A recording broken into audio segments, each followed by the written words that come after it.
শাস্ত্রে নিষিদ্ধ 4টি পাপকর্ম: সর্বপ্রকার আমিষ আহার বর্জন, জীব হিসাব বর্জন, যেমন মাছ, মাংস, ডিম, পেঁয়াজ, রসুন, মসুর ডাল ইত্যাদি বর্জন না করলে দেহ নষ্ট হয়। সর্বপ্রকার নেশা বর্জন, যেমন চা, কফি, পান, বিড়ি, সিগারেট ও পিস, আফিম, ভাং, হিরোইন, মদ, গাঁজা ইত্যাদি বর্জন না করলে তপস্যা নষ্ট হয়।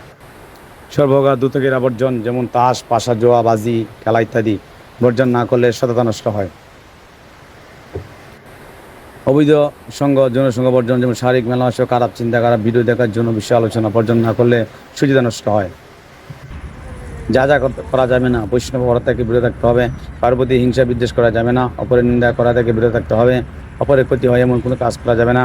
রাগ, জেদ ইত্যাদি পরিত্যাগ করতে হবে, কারোর প্রতি বিদ্বেষ ভাব পোষণ করা যাবে না।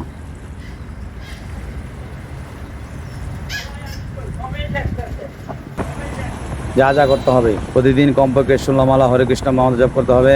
প্রতিদিন সপ্তাহে 2 বার কৃষ্ণপ্রসাদ খেতে হবে, সাধুসঙ্গ করতে হবে,